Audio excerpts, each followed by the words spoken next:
Thank you, Ankita. Okay, so for showing this list and allow a single select of any standard, I use the same code. Okay, so what is that same code? First, use selector, state variable. This is for body. Then this is the API call in use effect with empty bracket. Then click function and calling searchable dropdown. Instead of searchable dropdown, I'm calling searchable list. I just use another component, but props are exactly same. I am using 100% same code on my page to bring this behavior.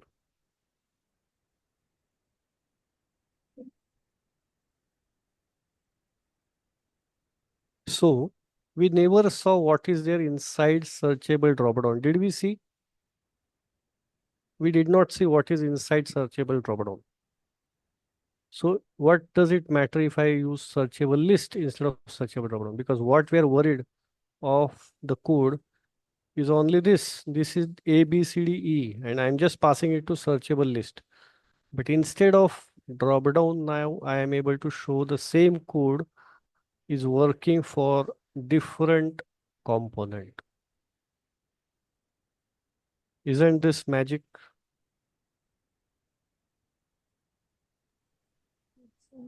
Sushant कळतंय का? ज्या 5 step मी तुम्हाला सांगितल्या त्याच 5 step मी ड्रॉपडाऊनच्या ऐवजी list मध्ये ही behaviour दाखवू शकतो. ओके, सो आता तू बघू शकत नाही पण तुला व्हिडिओ मध्ये दिसेल.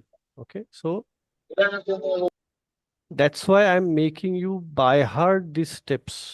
If you understand each row, you'll be able to make any code change. Now I will explain you how it works. So first of all, what is expected behavior from this? The expected behavior is first it should show the list, right? So how does it show the list? Call API use effect with empty bracket and get the use selector and pass that use selector to search list dropdown. That's all.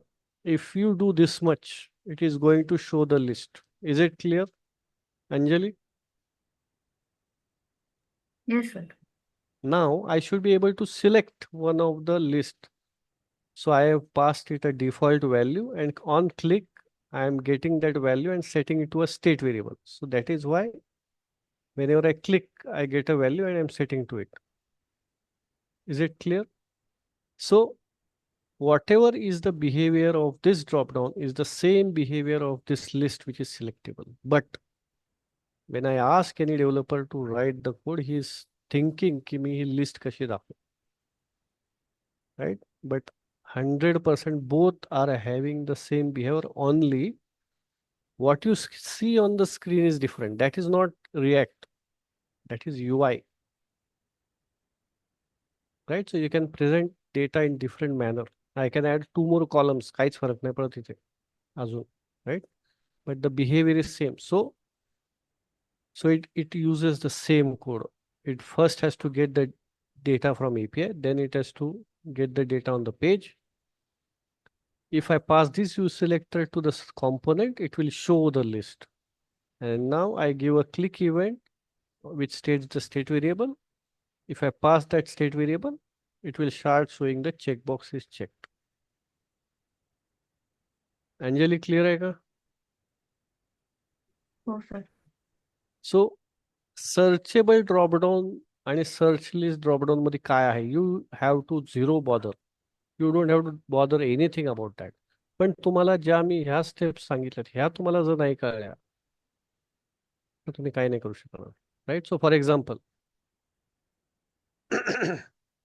Click इव्हेंटला मी जर state variable set नाही केला आणि जी default value ती पण आपण set नको करायला, स्टँडर्डला हां कमेंटच केलंय मी. ओके, तर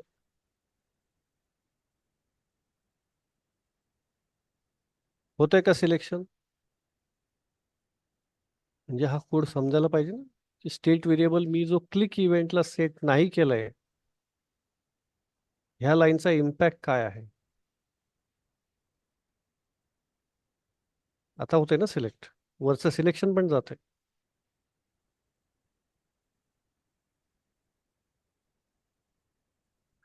योगेश समजलंय का? Yes, sir. Right. So every line, if you don't understand code, you are going to struggle. बरोबर. सो आता माझं डिफॉल्ट सिलेक्शन मी जे आहे ते सिलेक्टलाच जाणार आहे, कारण त्याची व्हॅल्यू, इनिशियल व्हॅल्यू 0 आहे. सो आता मी जर डिफॉल्ट सिलेक्शन इथे केलं तर बघा, इथे पण आलं आणि इथे पण आलं. सो तुम्हाला एवढाच कोड समजायचा आहे. बरोबर. जरी डिफॉल्ट सिलेक्शन केलं तरी मी क्लिक इव्हेंटमध्ये क्लिक इव्हेंट लिहिलंय, पण त्याच्यात स्टेट व्हेरिएबल सेट नाही केलं. याचा अर्थ काय? स्टेट व्हेरिएबल कशासाठी वापरला जातो हे समजून घ्या. तो स्टेट व्हेरिएबल प्रॉपमध्ये का पास केला जातो हे समजून घ्या. कारण मला जिथे सिलेक्ट करायचं ते मला माझ्या पेजवरून कॉम्पोनंटला पास करावं लागतं. हे तुम्हाला क्लिअर व्हायला पाहिजे. ओके. सो अंजली, कधी असा विचार केला होता का? नाही सर. राईट. फक्त या 5 लाईनचा कोड तुमचं आयुष्य बदलू शकतं. कारण आता तुम्हाला मॅजिक वर मॅजिक दाखवणार आहे. Just because component, you don't have to bother. You really don't have to bother what is component doing.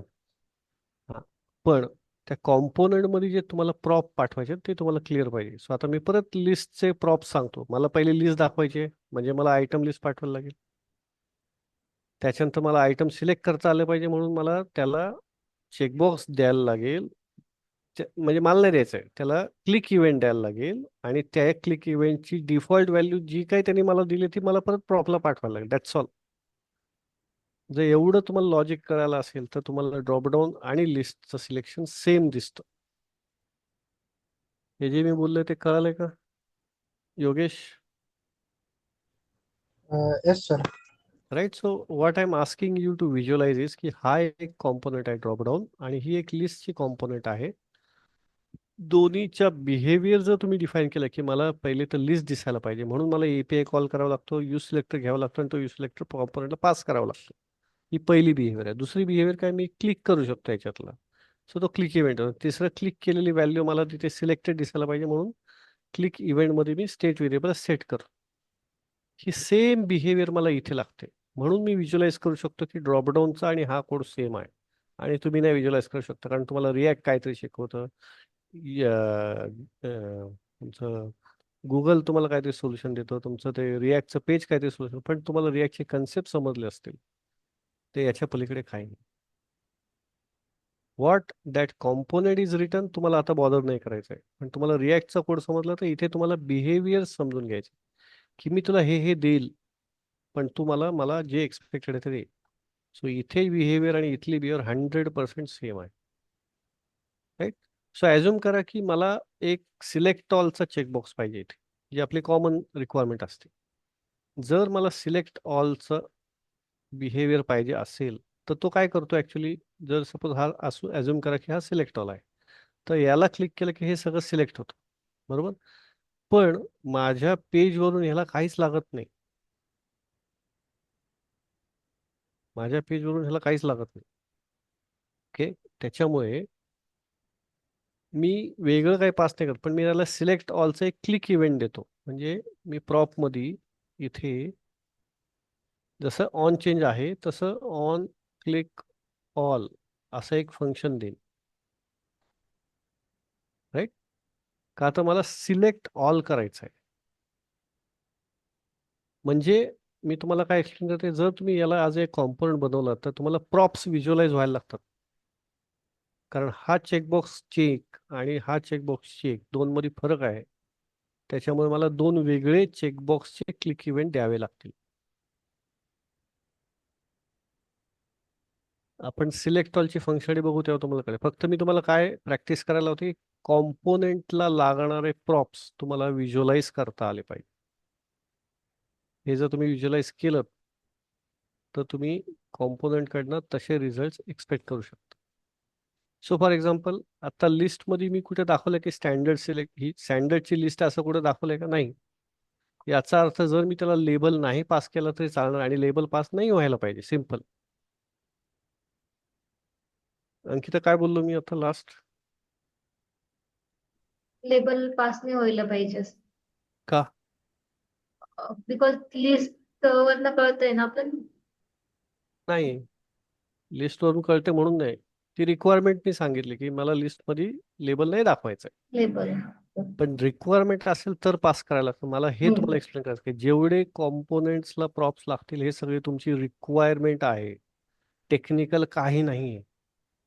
एकदा तुम्हाला प्रॉप कळाले, बिहेवियर कळालं, कॉम्पोनंटमध्ये काय घोळ घातलाय तुम्हाला काही समजून नाही घ्यायचं, कारण आपल्याकडे एवढे कॉम्पोनंट ऑलरेडी रेडी आहेत. पण प्रत्येक बिहेवियरला एक प्रॉप लागतो. हा प्रॉप काय करतो? तिथं लिस्ट दाखवतो.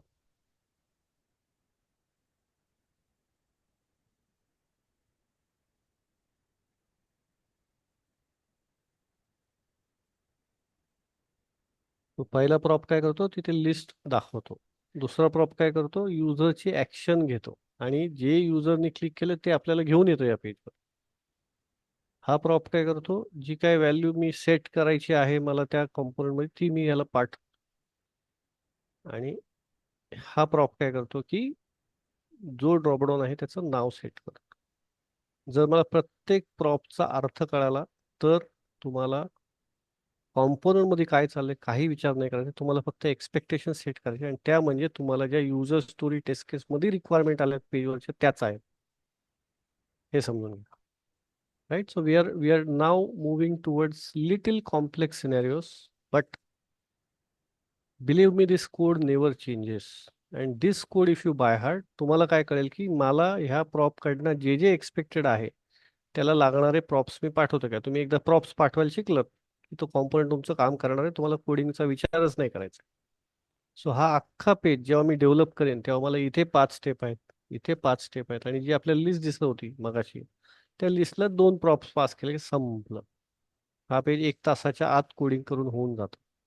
हां, मी तुम्हाला हे नाही सांगत आहे की रिडक्स पर्यंत तुम्ही कोड काढणार, तो तुमचा तोंडपाठ असायला पाहिजे. बट एकदा तुमचा रिडक्स पर्यंत कोड आला तर तुम्हाला तो यूज सिलेक्टर मधून एपीआय कॉल थ्रू इथं आणणं इझी आहे. तो आणला की त्याला प्रॉप पास केलं की दिसणार आहे, इव्हेंट दिला की त्याला सेट होणार आहे, त्याला बाय डिफॉल्ट सेट करायचं ते तुम्हाला कळायला पाहिजे. आणि मग ही पेजची बिहेवियर जी आहे ती 1 तासाच्या आत संपून जाते. अंकिता व्हिज्युअलाइज होते का 1 तास? हो सर.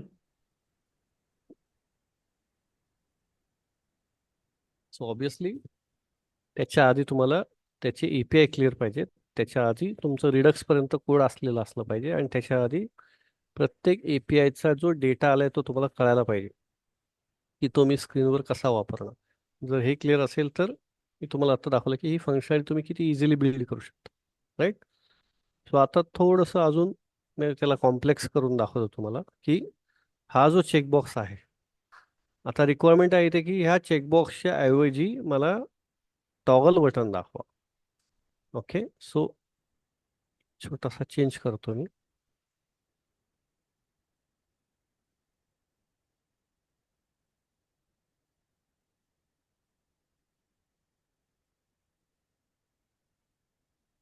सो हे बघा इथे चेकबॉक्स कॉल केलाय मी, बरोबर? हा चेकबॉक्स मी इथे कॉल केलाय आणि समोर ती नावं दिसतात. सो आता तुम्ही कॉम्पोनंटचा वरी करू नका, पण मी तुम्हाला गंमत दाखवते आता.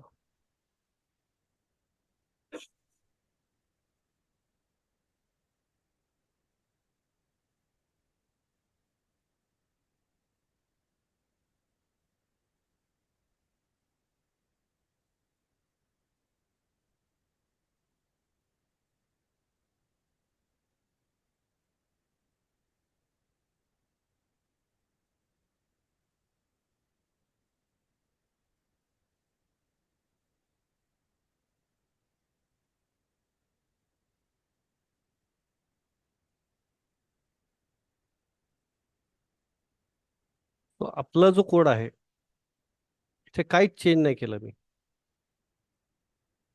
ओके, ह्या कॉम्पोनंटच्या आतमध्ये जो चेकबॉक्स होता त्याच्यात पण मी काही चेंज नाही केलं. पण तुमचा चेकबॉक्स आता काय झाला, टॉगल बटन मध्ये झाला. त्या चेकबॉक्सला जे प्रॉप जात होते तेच प्रॉप जात आहेत. पण इथे जर मी एखाद्या डेव्हलपरला टॉगल बटन यूज करायला लावला तर तो वर खाली होतो. अंकिता, येते का टॉगल बटन यूज करता? नाही सर, अजून केलेलं. हम्म. पण मला काही वेळ लागला का, मी त्या चेकबॉक्स मध्येच टॉगल बटन आणलं, तेच प्रॉप वापरले. म्हणजे तुम्हाला काय कळायला पाहिजे, जे मी शिकवलं ते की प्रॉप काय करत. का तर हा जरी टॉगल बटन असला तरी मला काय कळतं की या टॉगल मध्ये दोन व्हॅल्यू आहेत. मी ज्या रोला क्लिक करेल त्याचा दुसरा आयटम जायला पाहिजे, म्हणजे एका ग्रुपमध्ये फक्त एकच सिलेक्ट होऊ शकतो. सो ही बिहेवियर जी अगोदर चेकबॉक्सला होती ती सेमच आहे. मग माझे प्रॉप चेंज कसे होऊ शकतात? नाहीच होऊ शकत.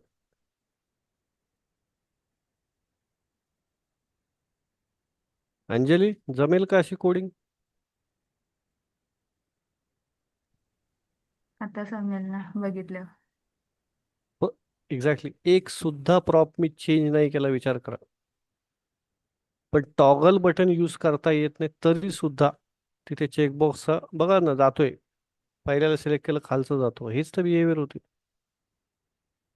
सो मी तुम्हाला काय शिकवतोय की जेव्हा तुम्ही एखादा कॉम्पोनंट डिफाईन करता तेव्हा बिहेवियर डिफाईन करताना तुम्ही जर फक्त त्याला प्रॉपर्टीज डिफाईन केल्यात, फक्त प्रॉप्स, की मी तुला क्लिक इव्हेंट देतो, मी तुला लिस्ट देतो, मला एकच व्हॅल्यू सेट करून दे, याला नाव दे, एवढं नुसतं तुम्ही प्रॉप्स डिफाईन करायला लागलं तर त्या कॉम्पोनंटचा जो काय पार्ट आहे मी तुम्हाला लिहून देईल.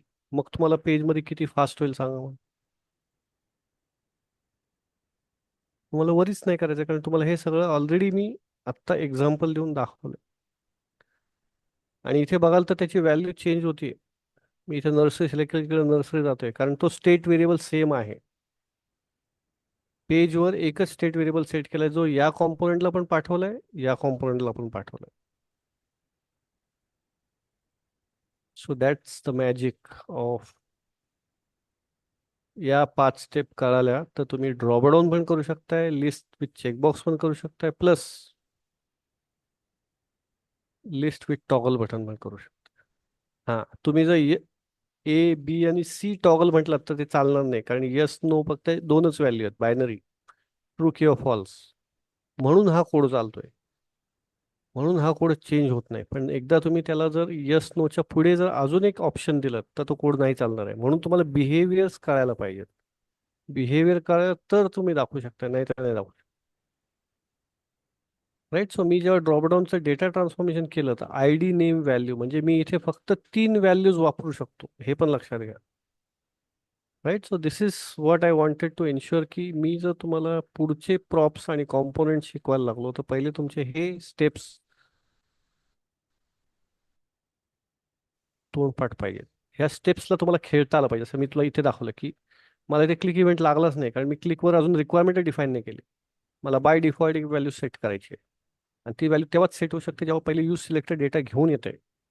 ह्या टाईपचे रिॲक्टचे कन्सेप्ट फक्त तुमचे पुढे जाऊन चेंज होणार आहे, आणि तुम्हाला व्हेरी व्हेरी कॉम्प्लेक्स पेजेस मी आता इथे करून दाखवणार आहे इन नेक्स्ट 3-4 डेज. पण तुम्हाला हे तोंडपाठ पाहिजे.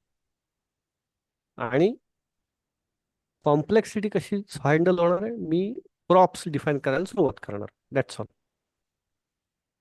तुम्ही प्रॉप्स डिफाईन करायला सुरुवात केली, तुम्हाला कॉम्पोनंट मध्ये काय चाललंय, हा याच्यात काय चाललंय बघायचंच नाहीये. भयंकर कॉम्प्लेक्स फंक्शनलिटीज तुम्ही इझिली अचीव्ह करू शकताय जर तुम्ही त्याचे लागणारे प्रॉप्स डिफाईन करू शकलात आणि ह्या स्टेप्स डिफाईन करू शकता. जर तुम्ही त्या, अच्छा, कॉम्पोनंटला बिहेवियर असते आणि त्याला प्रॉप्स सांगावे लागतात.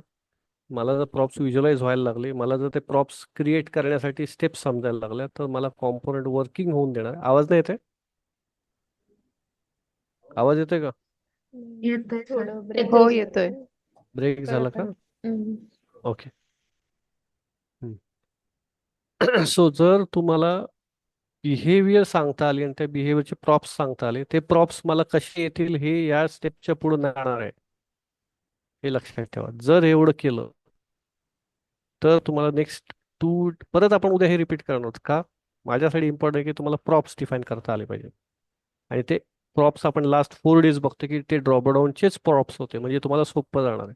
सो एक ड्रॉपडाऊनचा कोड तुम्हाला कॉम्प्लेक्स फंक्शनॅलिटीज अचीव्ह करायला रेडी करतो, कारण तुम्हाला सर्चेबल